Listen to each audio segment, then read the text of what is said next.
Senhor sabe pelos motivos pelos quais eles estão aqui, ó Deus. Vai fazendo, Senhor, a obra, Senhor. Toca, Senhor, e dispensa a Tua graça segundo a necessidade, ó Pai. Quer seja, Senhor, em cura, Senhor, libertação. Quer seja, Senhor, no momento que precisa de vínculo, Senhor, de um amor maior, Senhor, da confirmação do Teu Espírito Santo, ó Deus, na vida de cada um, ó Deus. No nome de Jesus, Senhor, nós também apresentamos aquelas pessoas, Senhor, que acreditam e sabem do Teu poder, ó Deus. Você tem colocado os nomes aqui, Senhor, e nós sabemos a importância da igreja, ó Deus. O pastor Ricaldes, ó Deus, a Marina, o Gabriel, a Maria, a Claudete, o Tiago, a Aline, Michel, Anne, André, Gabriele, Lucas, Maicon, Cleiton, Bruno e Bianca, Natália e Maicon, Sandra e família, e colocamos também a família da Charlene, ó Deus. Senhor, o Senhor conhece cada um deles, ó Pai, sabe as necessidades, ó Pai, e no nome de Jesus, entra com a Tua providência divina, ó Pai. Muito obrigado por tudo, Senhor, desde já agradecidos, ó Deus, porque sabemos, Senhor, que o Seu Espírito se manifestará nas nossas vidas, no nome de Jesus. Amém. Quem está alegre aqui hoje? Dá um sorriso pro irmão que está do seu lado. Mostra os dentes para ele. Irmão, estou feliz. Primeiro porque nós estamos na casa do Senhor. E isso nos dá uma grande alegria. Isso é uma honra e um privilégio para nós.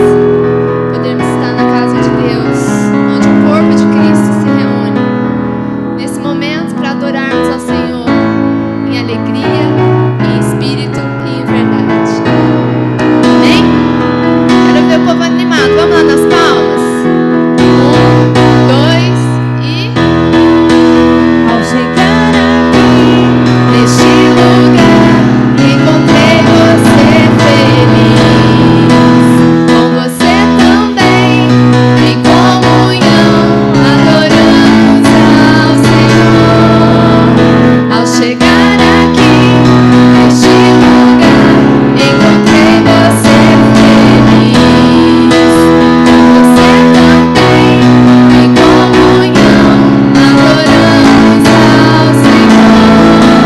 Com alegria, cantamos, com alegria, dançamos, no amor de Deus te abençoei, fui abençoado também. Com alegria, cantamos, com alegria, dançamos, no amor de Deus te abençoei, fui abençoado também. Ao sair daqui, levar você dentro do meu coração. Vou ficar também no seu coração, se nós somos mais que irmãos. Com alegria, cantamos, com alegria,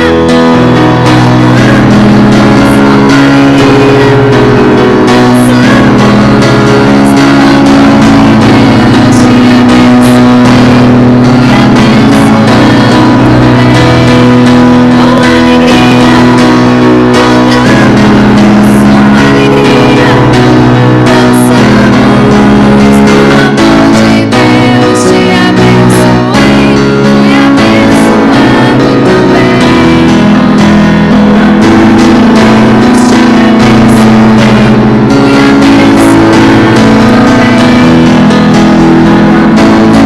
amor de Deus te abençoei, fui abençoado também.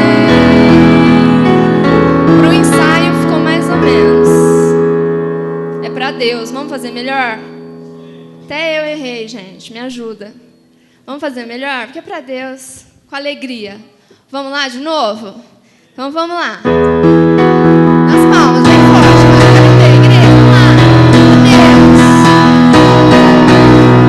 Chegar aqui, neste lugar, encontrei você feliz. Com você também, em comunhão, adoramos ao Senhor. Ao chegar aqui,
A Ele toda a glória. Como anda a nossa fé? Nós estamos na casa de Deus. Como está a nossa fé? Será que nós podemos dizer que a nossa fé está firmada na rocha, que é o nosso Senhor Jesus Cristo? Senhor, nós queremos, Senhor Deus, essa fé inabalável sobre a nossa vida. Porque nós sabemos, Senhor Jesus, que o Senhor é o dono de todas as coisas. O Senhor acalma, Senhor Deus, a tempestade que porventura estamos enfrentando, as lutas, Senhor. Tu és o Deus que tem o controle sobre todas as coisas, aquele que fala: vento, aquieta-te, medo, cala-te. Ele tem o poder de acalmar a tempestade. Você coloca aquilo que está te afligindo, aquilo que está tirando a tua paz hoje no altar do Senhor. E confessa e profetiza: minha fé, ela está firmada na rocha, que é o Jesus Cristo. O meu Senhor, o meu Salvador, eu sei que Ele inclinará os seus ouvidos para mim e virá o meu socorro.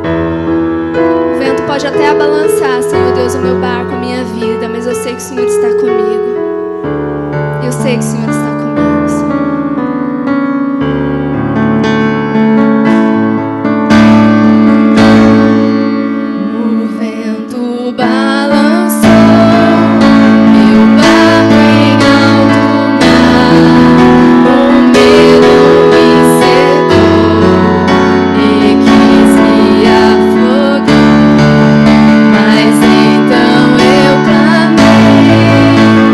Filho de Davi.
descansando, que muitas horas eu te cutuco, Senhor, o Senhor não está vendo que eu estou afundando, Senhor Deus, mas Ele está vendo sim, cada luta nossa Ele está vendo, o Senhor está ali, Ele quer que nós entremos no descanso dEle, que nós passamos para Ele, Senhor Deus, esse problema eu não consigo mais resolver, está nas Tuas mãos, Senhor, e eu sei que na Tua hora, no Teu momento e da Tua forma, Senhor, o Senhor vai resolver.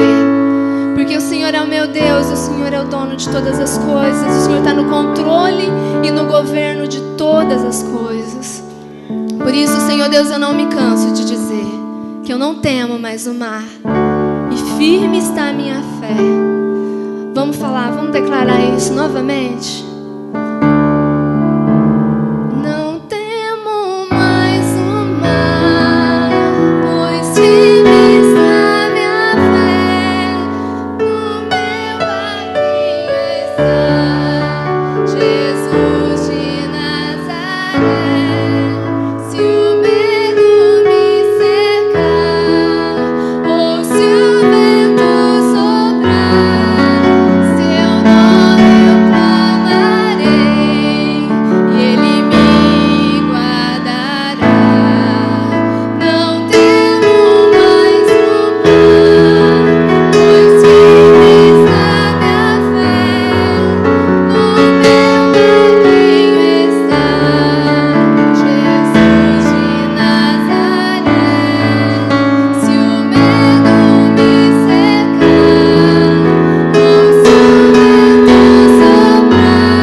Mas eu também quero, Senhor Deus, que a Tua palavra seja escudo para a minha vida.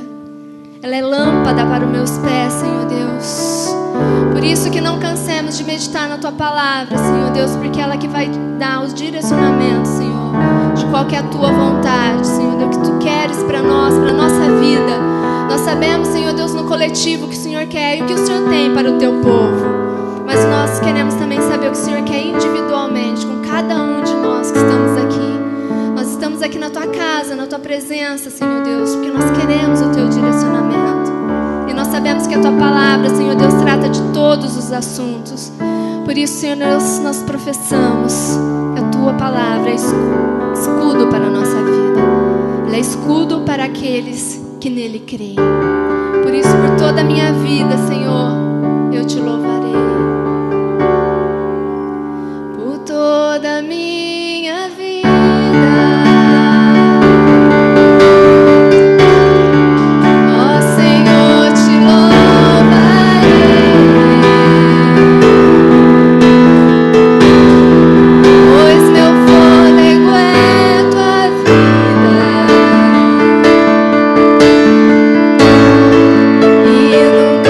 Because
a verdade vos libertará.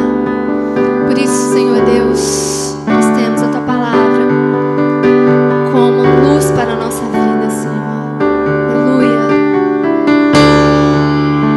Por toda a minha vida, ó Senhor, te louvarei, pois meu fôlego é tua vida, e nunca me cansarei.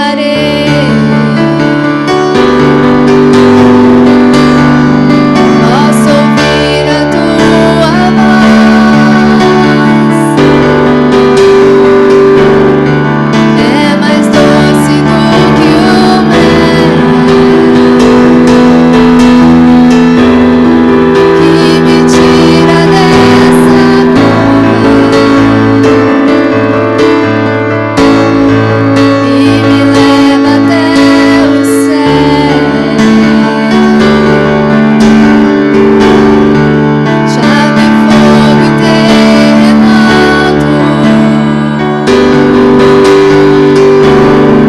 vento forte que passou. Já vivi tantos perigos,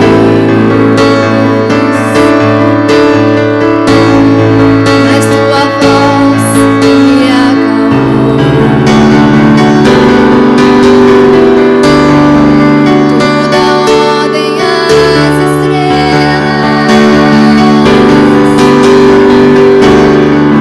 e ao mar os seus limites.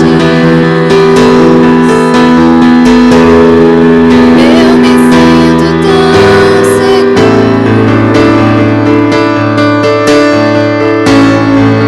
no teu colo altíssimo.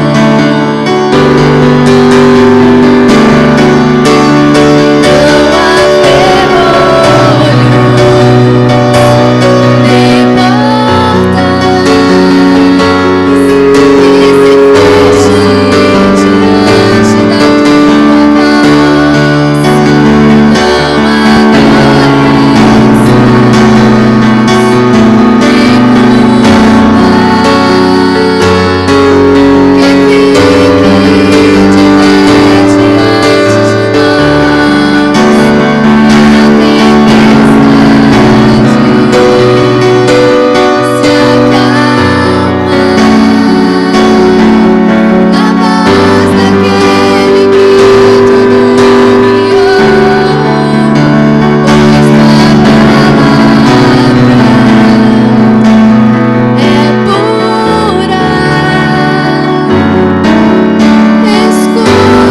tua palavra é pura, escudo para os que nele creem.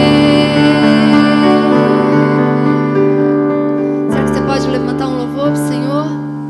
Falar que Ele é grande, dar a Ele toda a honra e toda a glória, exaltar o nome dEle, dizer que Ele é maravilhoso, que Ele é bom em todo tempo. Senhor, em todo tempo o Senhor é bom, Senhor Deus. Aleluia, Senhor. Nós te louvamos, Pai. Nós te engrandecemos, Senhor Deus. Nós sabemos que os teus anjos estão aqui, Senhor Deus, e nesse momento nós queremos, na presença dos seus anjos também, Senhor Deus, cantar com os seus anjos, Pai, escalar as montanhas, andar sobre as águas, Senhor Deus, como no primeiro amor. Nós queremos, Senhor Deus, que a tua Shekinah enche esse lugar, Senhor Deus, porque nós temos visto, Senhor Deus, a tua glória na nossa vida, Pai. Apesar das lutas, como temos falado nesses louvores, apesar das lutas, nós temos visto, Senhor Deus, a tua glória na nossa vida, na nossa família, no nosso trabalho, na nossa saúde, Senhor. Por isso nós te louvamos, Senhor Deus. Nós te bendizemos, Senhor Deus.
agradeço, Senhor Deus, porque o Senhor é bom comigo. Obrigada, Senhor Deus. Obrigada pela tua igreja aqui reunida, Senhor. Nós te louvamos, te entregamos o nosso louvor e a nossa adoração, Senhor. Que agora, Senhor Deus, já estejamos com o coração preparado para ouvir a tua voz. Sei que o teu filho vai ser grandemente usado pelo teu Espírito Santo para falar conosco, Senhor Deus. E que a nossa vida, Senhor Deus, venha se tornar, Senhor Deus, um grande propagador da tua palavra, Senhor Deus. Que possamos, Senhor, levar a tua boa nova, Jesus, a toda criatura, para que se cumpra o que o Senhor pediu para nós quando o Senhor está vindo embora. E de fazer discípulos, Senhor. Nos colocamos aqui na tua presença, Pai. Venha falar conosco agora através da tua palavra, em nome de Jesus.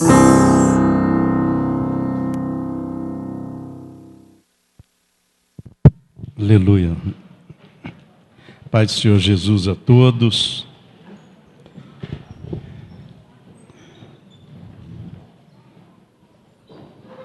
Queremos trazer uma direção para a sua vida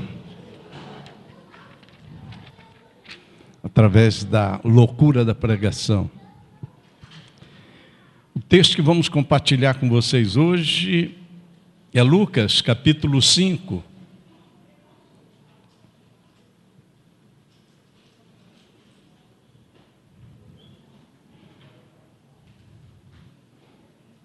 De 1 a 11.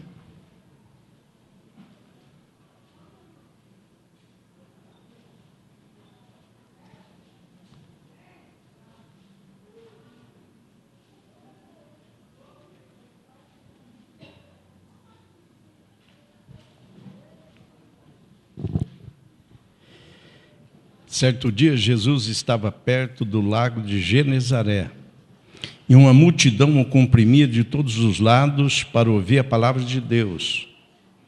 Viu à beira do lago 2 barcos, deixados ali pelos pescadores, que estavam lavando as suas redes.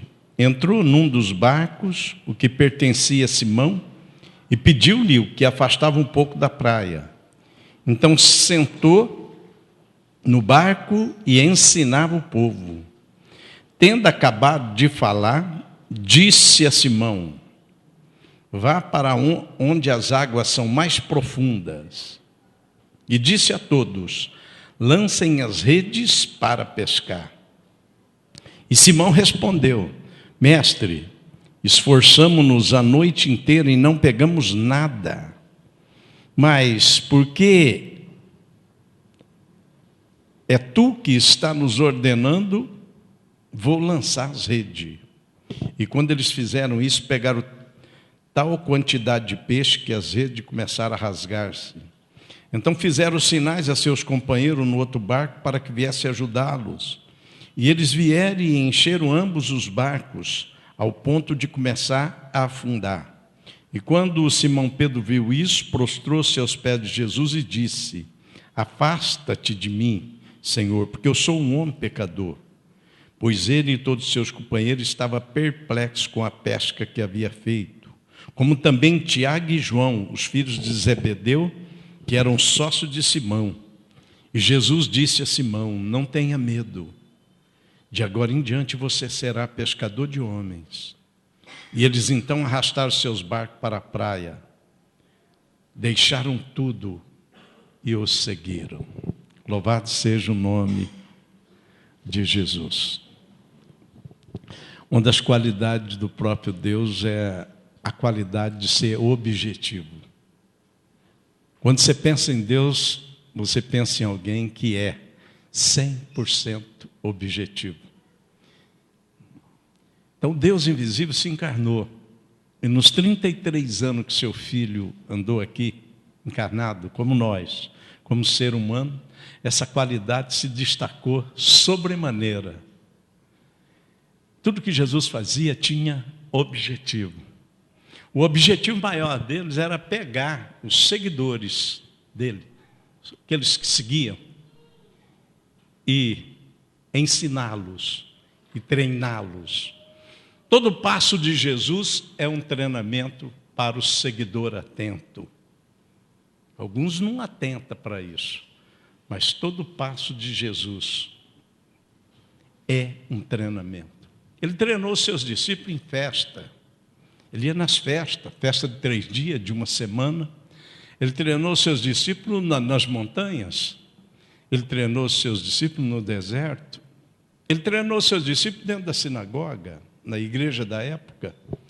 Ele treinou seus discípulos dentro da casa. Mas um treinamento mais focado dele era na água. Jesus fez grande parte do seu treinamento com seus seguidores, seus primeiros seguidores, na água. Vamos citar alguns aqui para nos lembrar até chegar aqui. Por exemplo, a Bíblia diz que ele ficou orando e pediu para os seus discípulos ir mar adentro, enquanto orava. E na madrugada Jesus foi andando sobre as águas para alcançar o barco. E eles oraram apavorados e disseram: é um fantasma. Aquele momento era um treinamento. Ele não foi. No barco, estava claro ainda, com um propósito definido: quebrar as mistificações e as crendices daqueles seus seguidores. A maioria eram pescadores. E eles acreditavam em fantasma. Eles acreditavam. Um seguidor de Jesus não acredita nessas coisas. Então, quando eles falaram, é um fantasma, Jesus falou: não tenham medo, não sou eu. E Pedro falou: mas se é o Senhor, eu posso andar também? Pode. E Pedro andou sobre as águas. No segundo momento, ele estava dormindo dentro do barco. Ele fez questão de estar dentro do barco, numa almofada, dormindo. E a tempestade e a chuva pegou o barco, começou a sacolejar o barco. E os discípulos começaram a dizer: Senhor, acorda, o Senhor tem misericórdia, nós estamos com medo. Será que não dá para o Senhor nos dar o livramento? E a Bíblia diz que Jesus repreendeu o vento e repreendeu a tempestade. Ele repreendeu. Toda vez que Jesus repreende, as coisas têm um fundo satânico. Você repreende é demônio. Você repreende Satanás.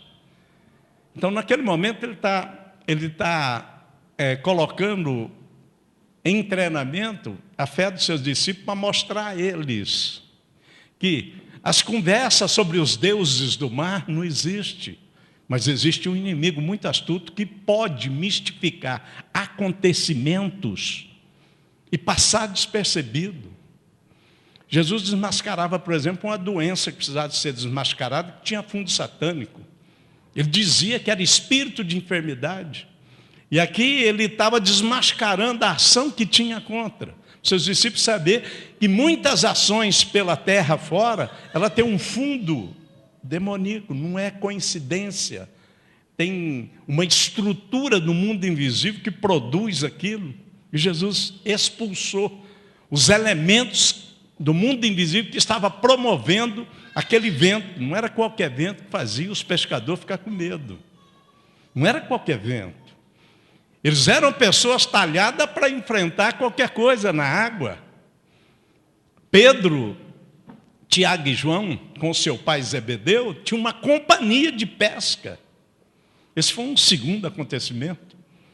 Esse aqui é o primeiro, que é no começo que ele está escolhendo os discípulos, é na água também.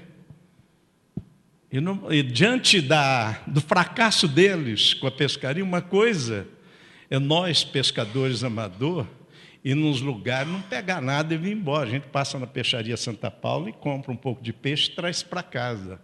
Outra coisa é a pessoa viver da pesca. Entendeu?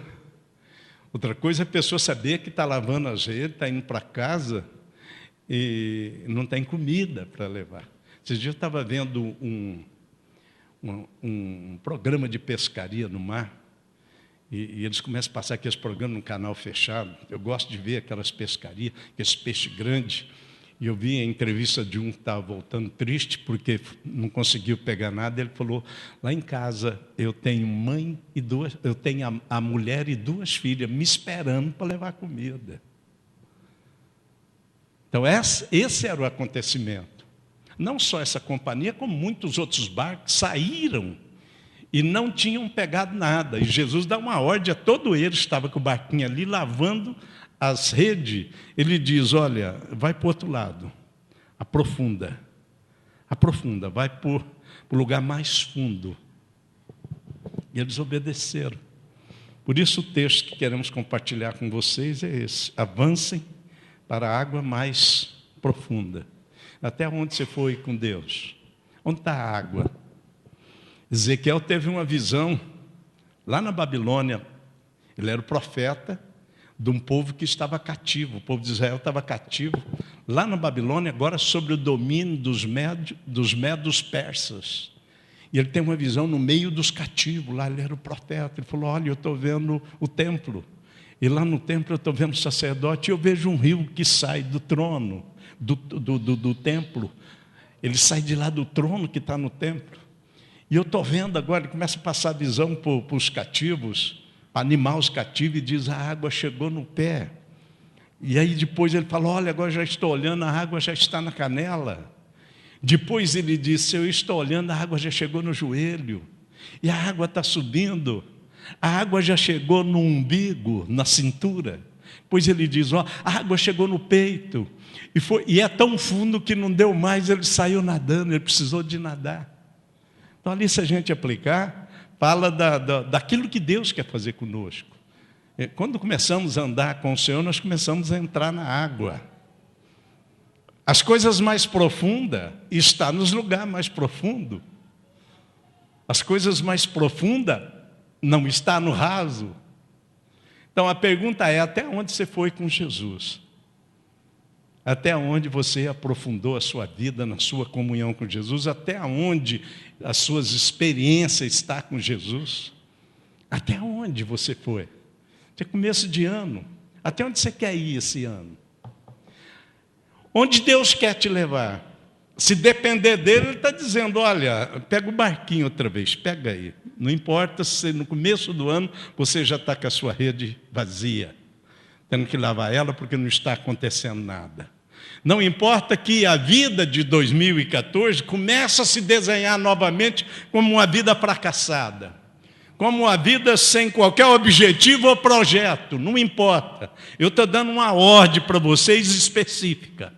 Vai do lado aí, no lugar mais fundo, vai aí. Vocês vão para o lugar mais fundo e nós vamos ver o que vai acontecer. Alguma coisa vai acontecer. Avancem para águas mais profundas. Mas por que aprofundar? Para mudar de fase. Assim como é comprometedor um filho ter a idade de 10 anos, mas ter comportamento de 10 ou comportamento de 5 anos, e a altura física de uma criança de 5 anos, isso nos leva a ficar apavorado e a buscar soluções. Também é comprometedor a pessoa seguir o Senhor e não ter um comportamento de fé equivalente ao tempo que ele está caminhando com o Senhor. Também é comprometedor. Paulo, escrevendo para a igreja de Corinto, no capítulo 3 da 1 Coríntios, ele disse: olha, eu precisava que vocês amadurecessem, porque eu viajo tão longe para ir até vocês, e eu tenho que dar leite para vocês. Eu não posso dar alimento sólido, porque vocês não suportam alimento sólido. Então Paulo diz que a igreja também pode ficar anã, ter idade para ser adulta, mas pode ficar anã. A igreja sou eu, a igreja é você. Então é muito importante o que Deus quer fazer nessa noite e falar nessa noite. Ele quer nos mudar de fase. Uma coisa é a noite inteira sem pegar e sem pescar. Nada. Outra coisa é chegar ali e experimentar uma nova fase. Ter uma experiência como eles tiveram. Para mudar de fase, a primeira coisa que nós temos que analisar aqui nas nossas vidas é o que nós trouxemos de 2014 para 2015 e que nas nossas vidas faz parte de história de fracasso, mas fracassos que representam sonhos, projetos, idealizações que a gente tem às vezes desde criança, mas que chegou um momento, como Pedro, a gente diz, como Pedro disse na primeira parte da frase: eu já tentei tudo e não aconteceu nada. Pedro diz isso. Vai para o lado do fundo, vai lá mais para o fundo. Todo mundo quieto, virou para o lado que ele mandou, para o lugar mais fundo. Mas Pedro falou, ó, Senhor, nós já tentamos tudo, a noite inteira. Vamos ter que lidar com isso. Você já tentou tudo para passar num concurso, ponto final. É duro quando você põe um ponto final. Já tentei tudo para ser um empresário, ponto final. Eu já tentei tudo para ser uma boa esposa, um bom marido. Eu já tentei tudo para exercer o meu ministério na igreja, na minha comunidade. Eu já tentei tudo para ter um bom relacionamento, com mulher, com marido, com amigos. Eu já tentei tudo. E o ponto final. Uma frase dessa, ela é cunhada no mais profundo da sala do inferno. Jesus disse que a porta do inferno prevalece contra nós. Então, se tem uma porta, tem repartição lá dentro. Então, essa frase que é falada inadvertidamente por nós, ela é satânica. Eu já tentei tudo. Se você anda com Deus, ela não cabe no dicionário cristocêntrico. Sabe por quê? Porque você segue Jesus e a base da sua fé é que Ele ressuscitou. Portanto, até a morte, que é o inimigo mais terrível, não tem mais poder de colocar ponto final nas nossas vidas. Nós cremos na vida de ressurreição. Se você crê na vida de ressurreição, você carrega uma Bíblia, e você não crê em reencarnação, você sabe que vai haver ressurreição para a sua vida, para todo aquele que crê, é porque você sabe que não é o ponto final, a morte. Por que tem que ser um ponto final as coisas que você fracassou na vida? Ou muitas delas que você nem tentou, porque a frase não deixou. Não muda de fase. Se não mudar a frase, não muda de fase. Se você não mudar a frase, você não muda de fase. Uma pessoa que tem um ponto final numa área da vida dela fracassada, como ponto final, já tentei tudo, já fiz de tudo, não tem jeito nem Deus mobilizar ela. A grande bênção é que Pedro colocou uma vírgula, ele não pôs ponto final. Pedro disse, tentei a noite inteira e não pegou nada, mas, mediante a sua palavra, eu vou lançar a rede. Dá uma chance para você mesmo, não é nem para Deus, para você. Faz uma vírgula aí. Não põe ponto final em nada, não. Dá para você pôr uma vírgula agora nos seus projetos? Em vez do ponto final?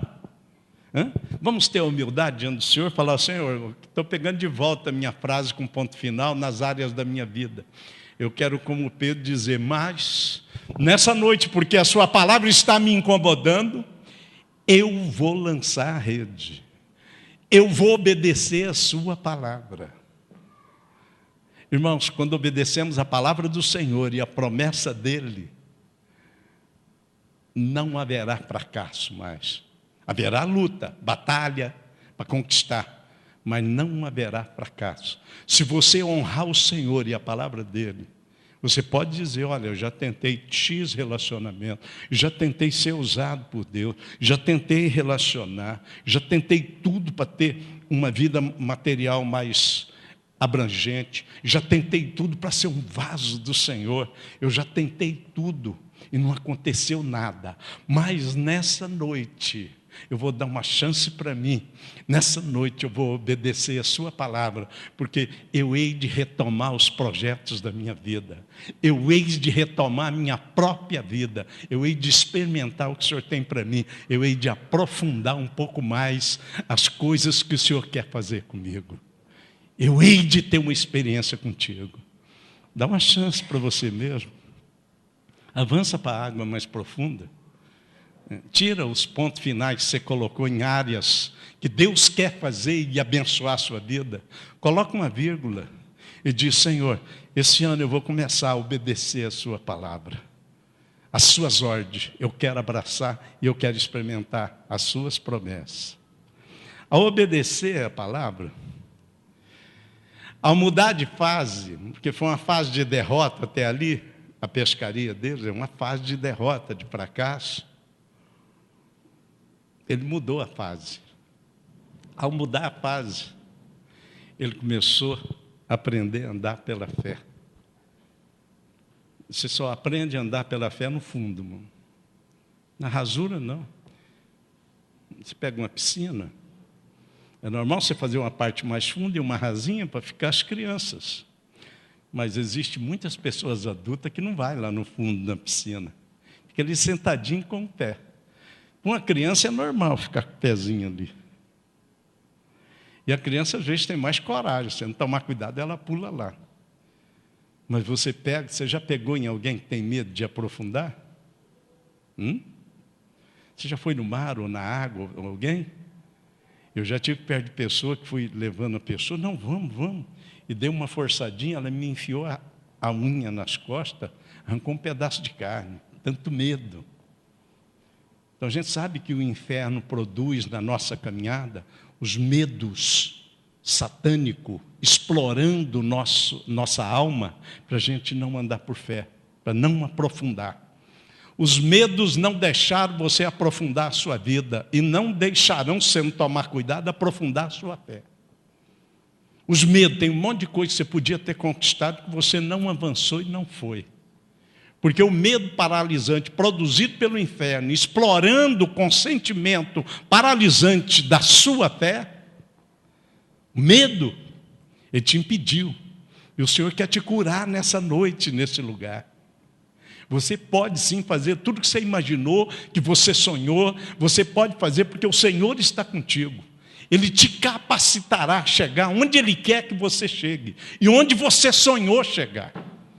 O Senhor quer interferir para te trazer libertação nessa noite aqui.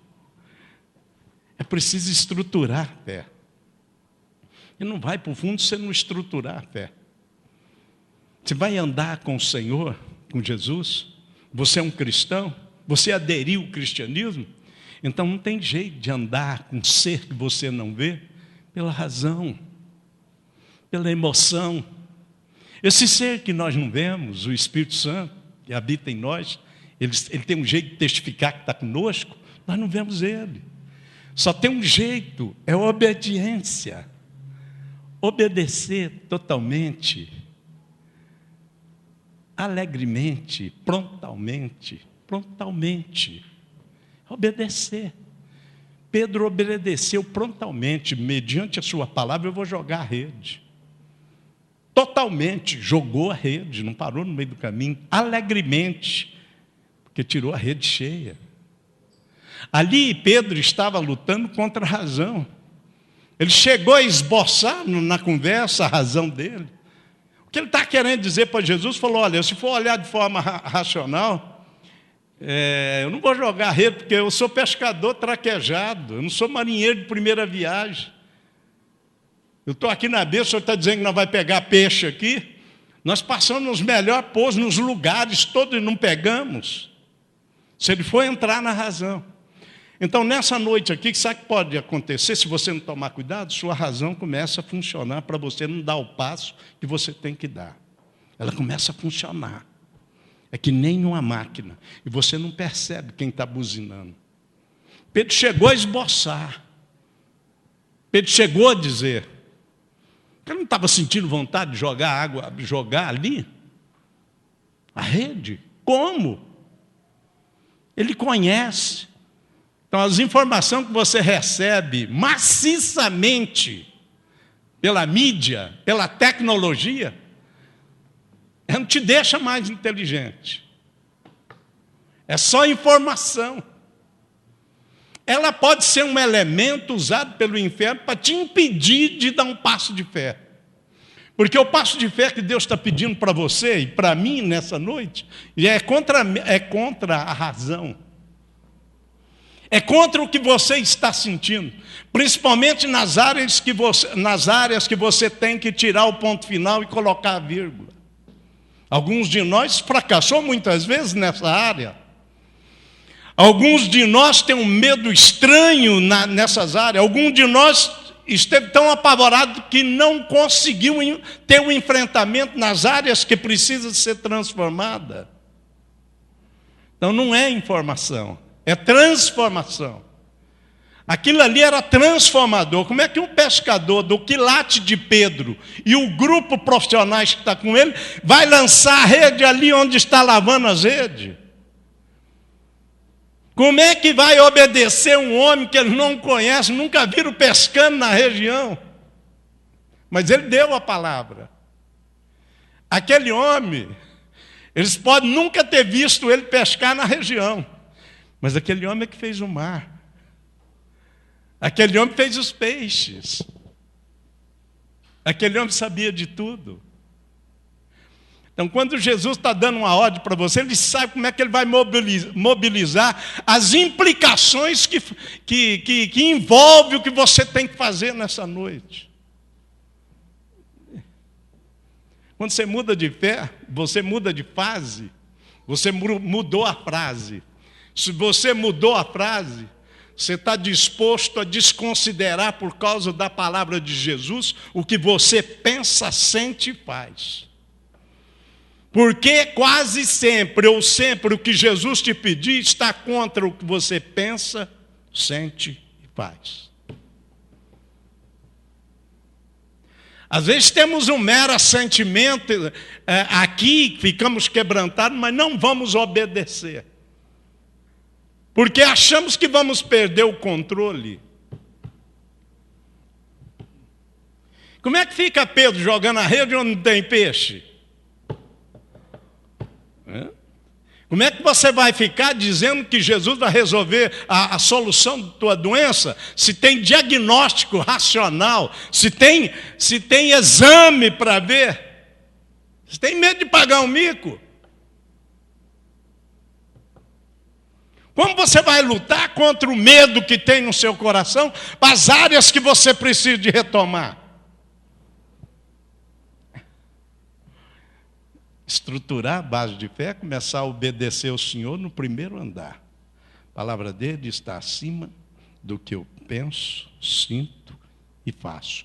Mesmo porque o que eu penso, sinto e faço fez unicamente, explorado pelo inferno, colocar ponto final onde devia estar aberto para mim continuar crescendo e aprofundando a minha vida. Seja ela profissional, seja ela espiritual, seja ela familiar, seja ela interpessoal. Então, onde vai ser uma luta? Como é que ele vai poder mexer na área que racionalmente você tentou tudo? Emocionalmente você se envolveu. Como é que Deus, pela fé, a palavra dele vai mexer em área que tem tantas palavras contra, estigmatizando, colocando a marca em cima de você? Quando muda a fase, muda a frase. E quando muda a frase, quem assume o controle é a palavra de Deus. A ordem de comando vem de Jesus. Vai lá, joga a rede. Eu tenho um histórico de pescador. Nessa noite é uma das noites mais tristes, como muitas outras noites tiveram. Nós fomos nos melhores lugares que batemos para pescar e não pegamos nada. Nós fizemos de tudo já nessa noite. Mas para honrar o Senhor, e mediante a palavra que o Senhor está liberando, eu vou jogar a rede. Eu vou tentar mais uma vez. Eu vou retomar a minha luta e a minha batalha. Eu vou retomar a minha vida. Eu vou estruturar a minha fé. E eu vou criar uma agenda de fé contigo. Só tem um jeito de andar com Ele, é pela fé.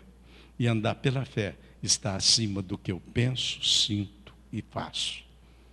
Você está mexendo com o Deus Todo-Poderoso, para ter uma experiência com Ele aí fora, nesse mundo que racionalmente nos domina, emocionalmente nos domina, o noticiário nos domina, a violência nos domina, a desgraça tenta nos dominar. A igreja precisa de caminhar junto, a igreja precisa de caminhar diferente no meio de todas as desgraças, de todos os diagnósticos que estão lá. Porque Jesus tem uma palavra de vitória para nossas vidas. Não importa o que você deixou lá fora. Não importa a situação. Aquilo lá vai mudar se nessa noite a palavra do Senhor for prioridade. Se você entender que você quer ir para as águas profundas. Você quer crescer. Você quer mudar a frase. E você quer mudar a fase. Você quer a palavra do Senhor no comando da sua vida. Por fim, ela vai trazer resultados palpáveis. Andar com Jesus tem que frutificar. Jesus diz que as varas que está nele, ele limpa para dar muito fruto. Vara que não dá fruto, seca e vai para o fogo. Nós precisamos de ter fruto. Nós precisamos de ter resultado. E o resultado foi as redes se rasgando de tanto peixe. Teve um resultado ali. E esse resultado trouxe o quê? Olha o que aconteceu com ele, 9. Pois ele e todos os seus companheiros estavam perplexos com a pesca que havia feito. A perplexidade, a admiração. Esse cara é admirado. É algo que eles nunca tinham visto. O que Jesus tem para você? Jesus tem para você, se obedecer a palavra, se obedecer, coisa para nos deixar perplexos, admirado, maravilhado. Porque é assim que vai nos fazer viver vitorioso. Nessa nossa passagem aqui, ela é breve.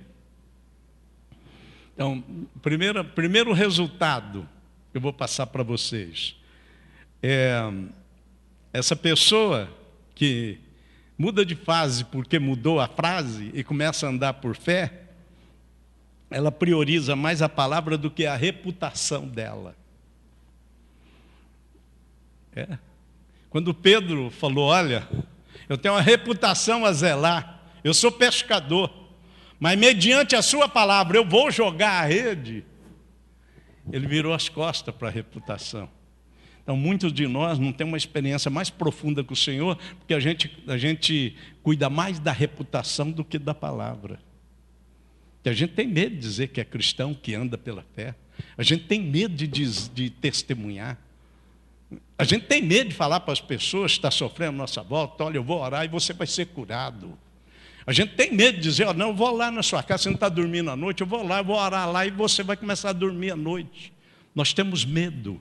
Se nós temos medo de andar pela fé das coisas para nós, nós temos medo para o outro. Porque Pedro está dizendo pelo grupo todo. Pedro é o único que está falando, mas Pedro está falando por todos. E a nossa reputação de pescador? E a nossa reputação? Não é isso? Como é que eu vou dizer que eu sou crente? Como? Muitos de nós caminham muitos anos até ter coragem de alguém descobrir que ele vai numa igreja, que ele tem fé. Se muda a fase, muda a frase. E se a palavra de Deus é priorizada, a reputação vai para o espaço. Nós não precisamos de reputação. A reputação é de Jesus. Nós somos chamados para santificar o nome de Jesus. Santificado seja o seu nome. Sabe o que é isso? Cuidar da reputação dele, não da nossa. Santificar o nome de Jesus é cuidar da reputação dele. É as pessoas olhar para você e não falar mal de Deus. Falar bem de Deus. Se você se intromete a carregar uma Bíblia e diz que é crente, então a pessoa que não tem Deus pensa assim, então tem que falar bem de Deus. Eu não conheço Deus, mas eu vou falar bem dele porque eu estou vendo ele em você. Eu mudei a fase. A fase. E mudei a frase. E não confio mais na minha razão, no que eu penso, sinto e faço. Eu confio na palavra dele. A palavra dele é um resultado para mim, porque ela está acima da minha reputação. Outra coisa, outro resultado. Eu começo a entender que cristianismo, andar com Jesus, termina a minha independência. Eu vou ter que fazer as coisas junto com a família. É isso que diz o 7, ó. Então fizeram sinais a seus companheiros no outro barco para que viesse ajudá-los. E eles vieram e encheram ambos os barcos, ao ponto de começar a afundar o barco. Chamou os outros. Esse daqui é outro resultado. Acabou a solidão. Acabou a independência. Eu começo a entender que eu pertenço ao corpo de Cristo. Que não vai haver mais cristianismo solitário desse de domingo aqui, ó, sentado atrás do outro, ó. Isso aqui é um cristianismo solitário. Você está sentado atrás do outro, você conhece ele só pela nuca. Saiu aqui, sobe no teu carro e vai embora. Você não sabe se ele está passando fome ou não, se ele precisa de alguma coisa ou não. É cada um para si. E vou mudar a frase. É cada um para si e o diabo para todos. Deus é para cada um e para todos. Mas fizeram a frase, né? Quando é cada um para si, é o diabo para todos. Não existe cristianismo solitário. Algumas pessoas têm o maior medo de se comprometer com o corpo de Cristo, com a igreja. Que valor que Cristo tem para você? Que valor que tem de seus irmãos da fé? Sim, pode ser que alguns de nós já passou por algum sofrimento, mas ainda é melhor, a Bíblia diz, ser dois do que um sozinho. Salomão que falou, é melhor ser dois do que um sozinho, porque se um cair, outro levanta. Se estiver com frio e dormir junto, se aquece. E muitos de nós acham que tem jeito de viver o cristianismo de modo solitário. Vem, pica o cartão, cumpre a obrigação domingueira e vai embora. Nós pusemos a célula para quebrar isso. A célula é o lugar que nós podemos viver junto. Pôr os peixes junto no barco, conversar sobre o sermão. Porque é isso o cristianismo. A celebração, ela tem uma função. A celebração é para consertar a rede, como nós estamos fazendo aqui, ó. Amanhã nós vamos sair cada um para um lugar jogando a rede. Aí no meio da semana a gente faz um grupo pequeno da família cristocêntrica para ver os peixes que nós pegamos, para conversar, orar um com o outro, ajudar quem está sofrendo ali, ó, ajudar a suprir necessidade. Isso é a célula. Ela nos ajuda a viver o verdadeiro cristianismo. E o diabo coloca muitos obstáculos. Sabe por quê? Porque cristianismo termina com a independência. E nós pensamos que temos independência. Nós pensamos que somos independentes, que estamos no controle. Deus deixa a gente pensar um certo tempo isso. Até o momento que a nossa vida se enrosca. Nós precisamos do outro para jejuar por nós, nós podemos jejuar pelo outro, nós podemos impor a mão sobre o outro, abençoar a vida do outro. Então, alguns de nós estão na fase que precisa ser quebrada, que é a fase da independência, precisa de mudar. Cristianismo é interdependência, é uns aos outros. Porque é assim que nós vamos viver na eternidade. Se a gente correr disso agora, nós não estamos preparados para viver na eternidade. Na eternidade não vai ter isolamento, nem individualidade. Então, alguns têm medo de ser machucados, alguns têm medo de relacionar, alguns têm rejeições. E perde muito, porque não vive como membro do corpo de Cristo. Pedro entendeu ali. Solitariamente ele quis bater boca com Jesus, mas depois que viu o resultado, ele falou, não pode ficar só para mim isso. Chamou os outros lá, vem cá. Compartilharam o peixe. Outra coisa que Pedro aprendeu, um resultado bom, é que ele não precisava mais lidar com seus pecados sozinho. Jesus podia ajudar ele a lidar com seus pecados. Ao versículo 8. Ó. Quando Simão Pedro viu, prostrou aos pés de Jesus e disse, afasta de mim porque eu sou um homem pecador. Teve coragem de falar do pecado. A igreja é o único hospital que pode tratar o pecado, irmão. A igreja é o único hospital que trata do pecado. Não tem outro lugar. Você vai deixar para a lei? Para a lei, o pecado é crime. O que fizeram com o brasileiro na Indonésia? Traficante. Mataram. Mas ele é um pecador. E nem nós. Ele peca em outra área. Você está sentadinho, bonitinho aí, porque você sabe que Jesus te perdoou. Não é? Mas a lei A lei trata o pecado como um crime. A medicina trata o pecado como doença. A Bíblia não. A Bíblia diz que o salário do pecado é a morte. Só Jesus pode tratar com o pecado. O pecado produz 3 mortes. A primeira, quebra a comunhão com Deus, morte espiritual. A segunda é a morte física, porque nós não fomos feitos para morrer. Desceu lá de 960 anos de Matusalém para 70 e 80 se o caboclo for forte, o homem e a mulher for forte. Isso é o pecado que veio deteriorando o físico. E a espiritual, se a pessoa morrer sem salvação, a morte espiritual, a morte eterna. Mas nós temos alguém que compreende muito bem de pecado, que veio aqui para tratar o pecado.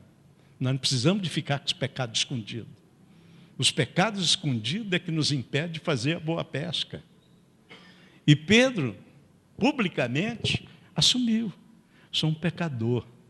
E ali Jesus começou a fazer esse é um resultado que nós precisamos. Nós não devíamos ter medo de confessar pecado na igreja, para Deus e para uma pessoa de confiança, quando a gente não está vencendo certos pecados. A gente tinha que ter alguém para abrir esses lugares secretos, que só nós conhecemos.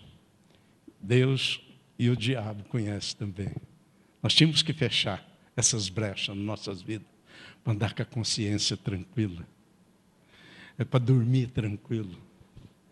Para deitar e saber que nós estamos vencendo alguns pecados difíceis de ser vencidos. Outra coisa, outro resultado.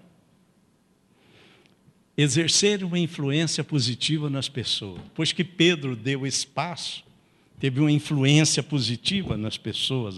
Versículo 9 diz assim, pois ele e todos os companheiros estavam perplexos com a pesca que havia feito, como também Tiago e João, filhos de Zebedeu. Ficaram perplexos, foi influência. Nós precisamos dizer, o mundo precisa ser mudado através da nossa influência. Meu irmão, não é partido democrata, não é partido de esquerda, de direita, não é a polícia militar, não é o exército que vai mudar o mundo. O que vai mudar o mundo é a igreja. É na igreja que você escuta o testemunho de um cara que é traficante e não é mais. De uma mulher que é adúltera, ou um cara que é adúltero e não é mais. De um cara que era violento, que matou e não mata mais. É na igreja que você vê essas mudanças, essas transformações. É a igreja lá na favela que está transformando. É as nossas igrejas lá para o Santo Antônio, afora, que está transformando vida. É as nossas igrejas aqui, com esse desejo de entrar nesses condomínios, onde tem uns pecadores mais fechados aqui, os corações mais fechados, mas também fechado com muralhas aqui. É a igreja que tem que entrar. É a igreja que tem que entrar na cidadania. É a igreja que entra na cadeia, no hospital. É a igreja do Senhor Jesus que vai mudar o mundo, através da nossa influência. Só naquele movimento ali, um monte de gente ficou perplexo, um monte de gente começou a ser tocado pela palavra ali. Outra coisa, outro resultado, é não ver a diferença entre o secular e o sagrado. Olha o versículo 10. Não tenha medo, de agora em diante será pescador de homem. É um pescador de peixe que se torna pescador de homem.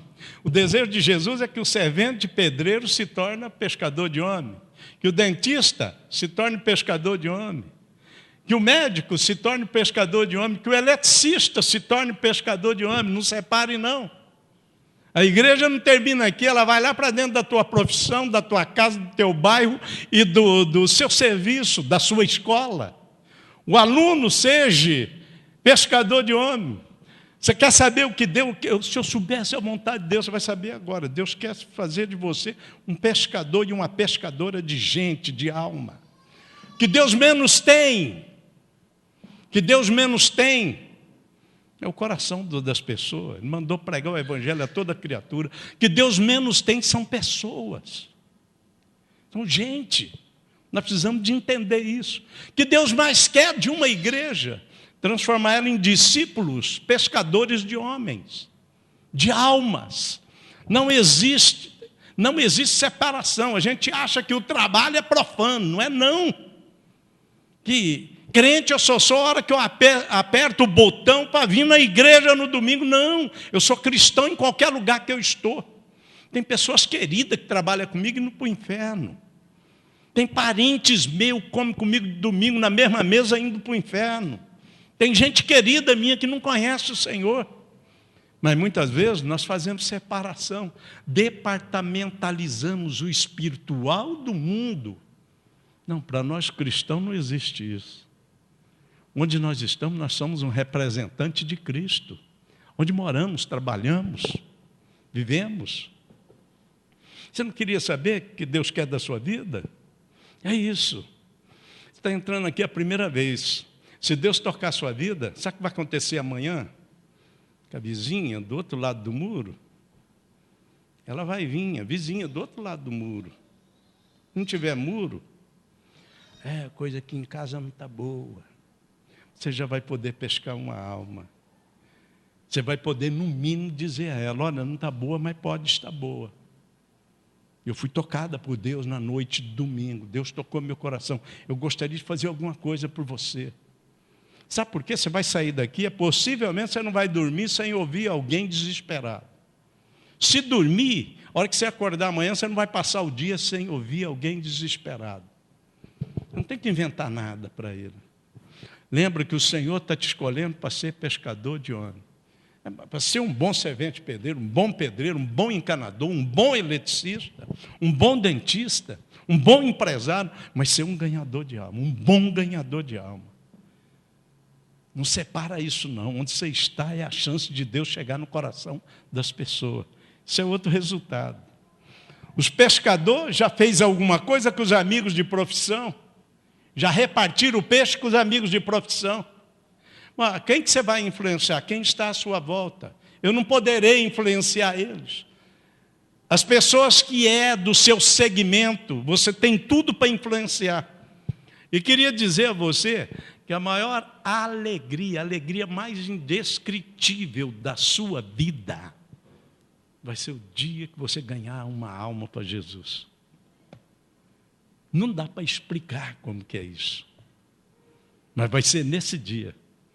O dia que a sua célula for lá na nossa chácara e batizar aquela vida, e você vê a alegria dela, e o que Deus está fazendo na vida dela, você vai ter uma alegria muito maior do que a dela. Então, muita gente na igreja está deprimida. Tem muita gente na igreja com dinheiro e deprimido, vazio. Tem gente na igreja que não sabe o que fazer da vida. Irmão, grande parte da depressão dos crentes é porque não é pescador de alma. Um pescador de alma não tem tempo para ficar deprimido, porque ele está sempre alegre procurando alguém para levar ao conhecimento de Cristo. Chama alegria. É isso, é os resultados. Vamos para o fundo? Vocês estão com desejo de aprofundar suas vidas, começando hoje? Vamos mudar de fase. Se mudar de fase, muda a frase. Você começa a andar pela fé, não pelo que pensa, sente, faz. Aí você puxa a rede. Sabe o que vai acontecer? Você vai ver os resultados palpáveis que Deus tem para a sua vida. Isso vai edificar a sua fé. Fique em pé comigo. Aleluia. O Espírito de Deus está aqui. O Senhor está tocando e mobilizando as nossas vidas.